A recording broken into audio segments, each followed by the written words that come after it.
hello, hi.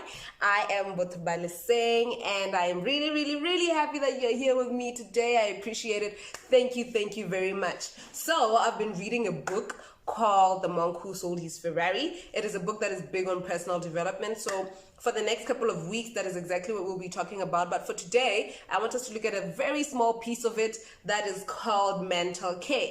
I really love this topic because it is surrounding one of the most important commodities of our lives that we need to pay very good attention to. We need to make sure you take very good care of your mind and be picky with the information that enters and leaves your mind. You need to be on your toes about what is happening around you. Is it going to uplift you? Is it going to bring you down? So you need to be alert.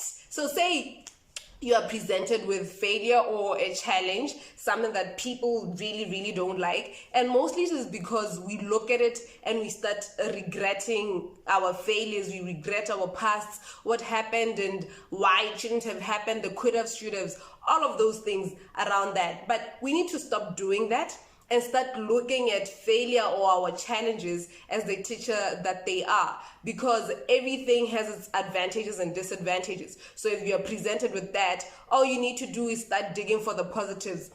Take a step away from the negatives and start looking at the positives, the positivity out of that, and you will learn so much more. You will feel so much better because then you focus your energy on what is important, on the nice things of life and exactly how you can grow. So I have a few techniques that we can use for us to really take control of our mind, control of our thoughts. They are very simple techniques, really. So simple that you could even despise them, but they really carry so much power. So approach them with some enthusiasm. Just a bit of it could do, and it will take you a long way.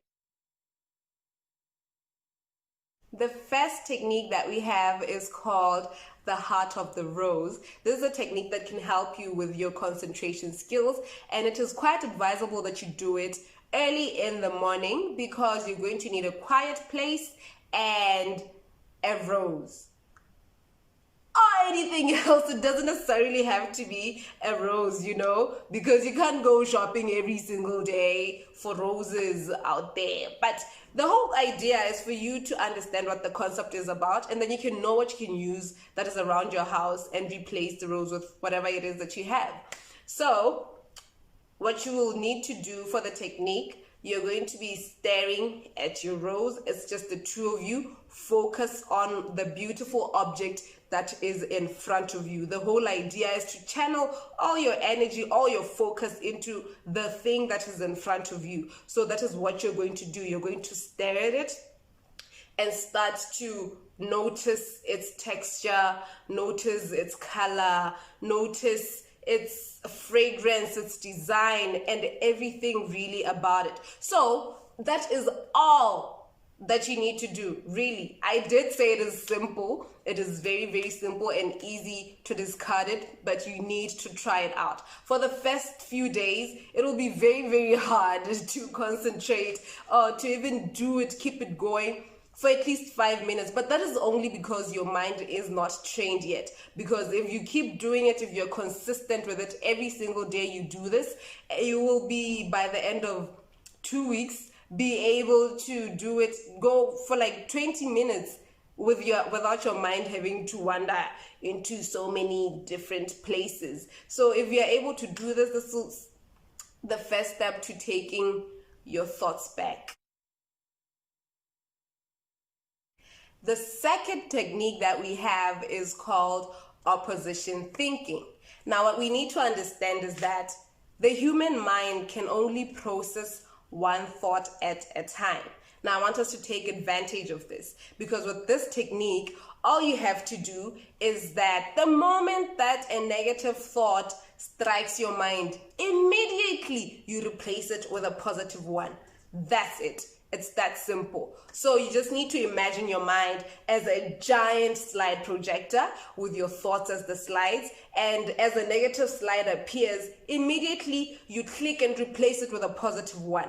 That's simple. So the first step is for you to actually acknowledge that you had a negative thought. And the second step is for you to know that just as easily as you had allowed the negative thought to run through your mind, that is exactly how you're going to replace it with a positive one. Now, when you're doing this, you need to make sure that you are smiling. You do the things that you usually do when you are enthusiastic. You need to start smiling, sit up straight, do some movements, have something just going on that you usually do when you're happy. If you're going to listen to music, do that. So you will see a significant difference in a couple of minutes, and it can change your mood. This is something that you need to apply throughout your day.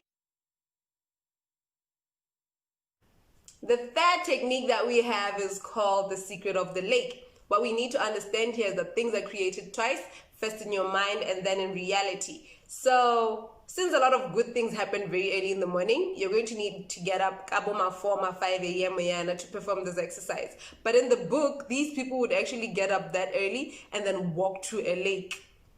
Yeah, at 4 a.m. and go perform the exercise at the lake. But you don't need to do that. You can just do it in your room, sit in silence, close your eyes, and then start performing the technique. This is what you do. All you need to do is sit in your silence, close your eyes, and start envisioning your dreams becoming a reality. Your goals, your dreams coming to pass. That is all you need to do, really, because it is important to make sure that the pictures that you have in your head are good ones, remember? So, or if you're in business, you can imagine yourself getting a grant. You can imagine yourself being called to go give your, your success story, or being given the mentoring that you need. If it's your academics, you can imagine yourself doing those late night studies, those late nights paying off and getting your awards or stuff like that. Because in human nature, we really work with pictures. So the pictures that you have of yourself will most definitely influence your self-image, and it will influence the things that you do in life. Because say you envision yourself looking like a successful person, then you will start acting like a successful person and you will do good. If you feel good, you do good. What does it say? If you look good, you feel good, and if you feel good, you do good. And that is all there is to it, really. So at the end of each day, at the beginning of each day, you need really to come back to your creative thinking. Thank you very much for watching. Let us start putting these techniques to work and start seeing growth in our lives.